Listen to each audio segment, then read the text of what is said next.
Hello and welcome everyone, I'm Madals and today I've got game number 1 of a best of 1. It's a ladder game between two barcode players on the Korean server. I know who one of them is though, and they're spawning up in the top left position as the red Terran player.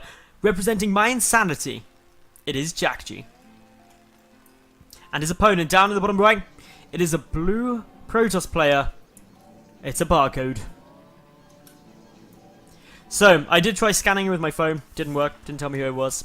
Bit of a shame, it'd be good if that would work. I did also have a look through all of the barcode accounts I have as friends, and with notes on who they are, but unfortunately I was unable to work out who this may be. But they are a Grandmaster, they are GM on the Korea server, so they are very good. Very, very good. Now, basically Jjakji versus a Protoss. What can we be expecting? Reaper openings are pretty strong, especially on Aklon Way. You can get a lot of scouting information down. Meanwhile, from the Protoss side, well, you've got some nice options to proxy Stargate. You can go Blink Stalkers, obviously because of this cliff area. You can take a third base relatively easily too, but the same can be said as well for the Terran, because they can screw up a third pretty simply as well. We've got the barracks coming down here. Jjakji, of course, also has the option for Widow Mine drops, has the option for the standard drop play, Marine Marauder timing pushes, Marine Marauder Medevac timing pushes. Lots of different things could all be coming down, but there is, of course, a refinery, so really looks like Reapers are going to be on the cards. The big question now is, would it be just the one Reaper into, say, a reactor on there? Would it be a couple of Reapers just trying to do a bit more damage?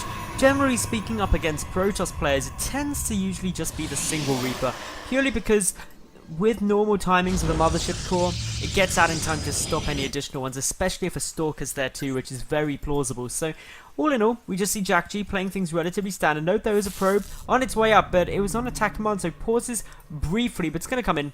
See the barracks there, sees the gas, knows it's going to be Reapers, almost certainly. Just waiting for that to get started, and there we go. So everything on the cards just as it should be. The Cybernetics Core getting chucked down, nothing really untoward here. The only thing which may seem a little bit out of the ordinary is just the fact that there's not a second gas. Instead, just the one gas with 3 probes in it.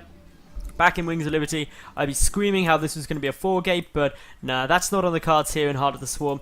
Just going for a bit more mineral income.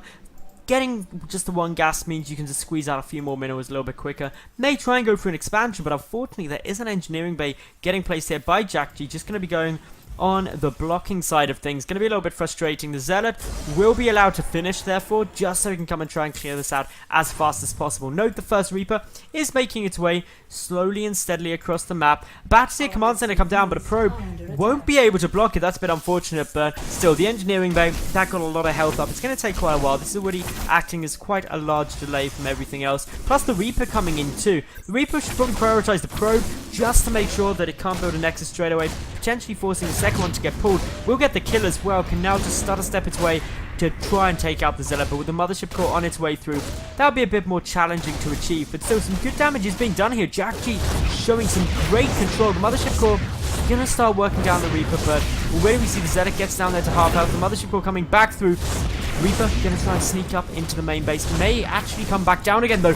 Gonna try and deal a little bit more damage. This Mothership Core, of course, taking most of his attention to stop that Reaper from doing any more damage. It's meant that the engineering bay has stayed up for an incredibly large amount of time and will get cancelled anyway. Very frustrating being forced to deal with that, and we can see that the command center for Jjakji is a good 70 seconds ahead of the natural expansion of the barcode Protoss. So already we've got a nice little advantage here for Jjakji. Can he capitalize on it though? He's got a bunker coming down. The factory only just now getting started. Note the reactors chucked down on that barracks which was producing the Reapers, just to basically chuck out 2 Marines at a time in order to make this a bit more defendable. And with the bunker not quite done, there was a small chance that some damage could come down. Are we going to be able to see this done by the Protoss player? Will he be able to get in there and deal the required damage quickly enough? Well, just pulling back, looking to go in. This will give the chance for the bunker to finish up. Note a couple of Marines coming up into the main just in case there was a Stargate play on its way through, but the Zealot getting pulled back now. We've got the Orbit Command at the natural base all sorted,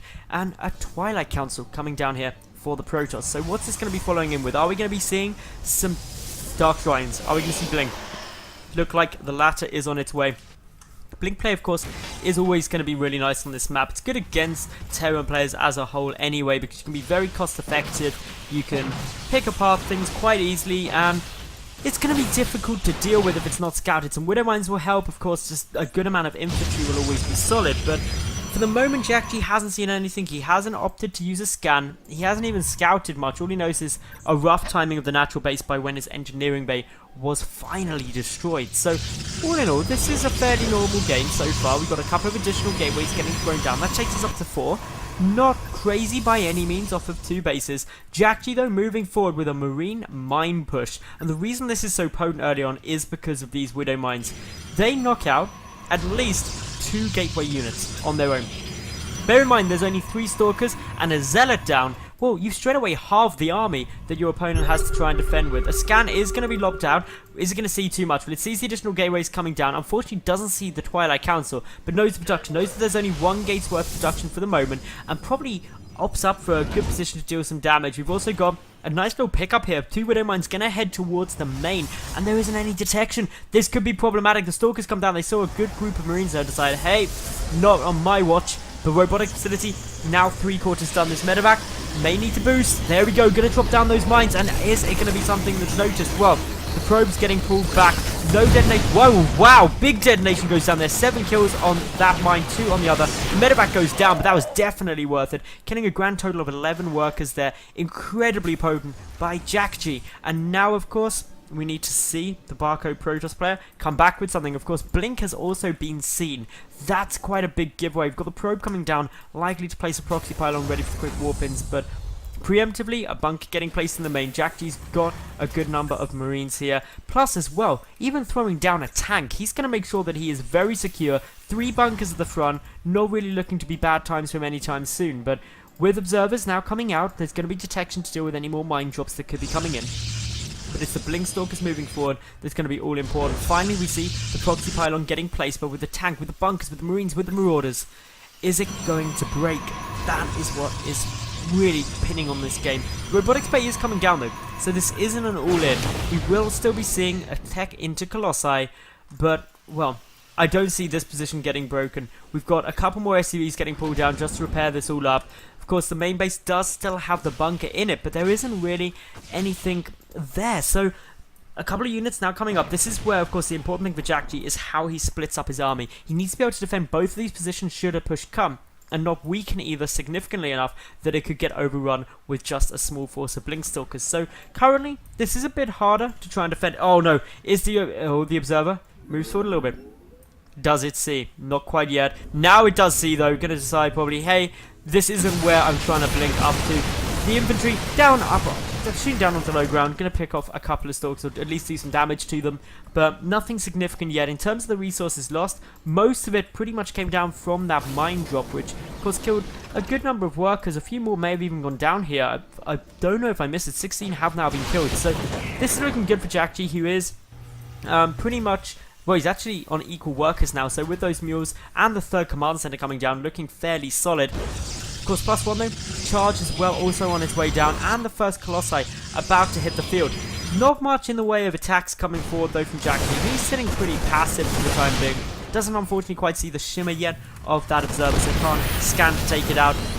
Just looking around, trying to find any opportunity to really get up that 3rd base. That's what he really wants to secure as he ramps up his production. The first Colossus just popping through now. All in all, army supply is heavily in Jjakji's favour. He's up at 60 compared to 39. That's always going to be substantial no matter which way you look at it.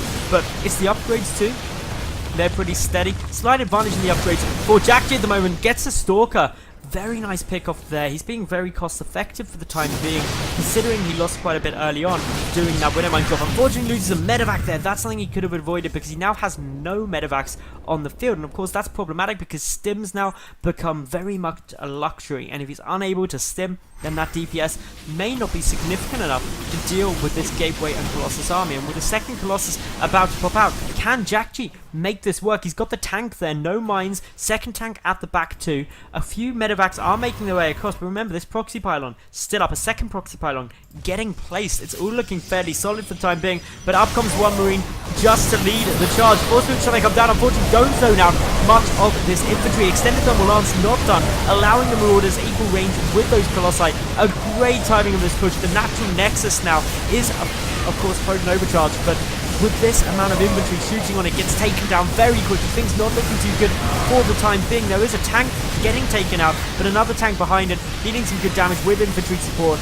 Really looks problematic at the moment for the Protoss player. Jjakji seeming very strong here.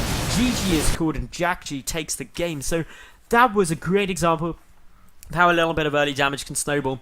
I hope you did enjoy the game. If you did, make sure you like the video, leave a cool comment, and subscribe. And I'll be back tomorrow with yet another new cast. I'm Madals, thanks for watching, and bye for now.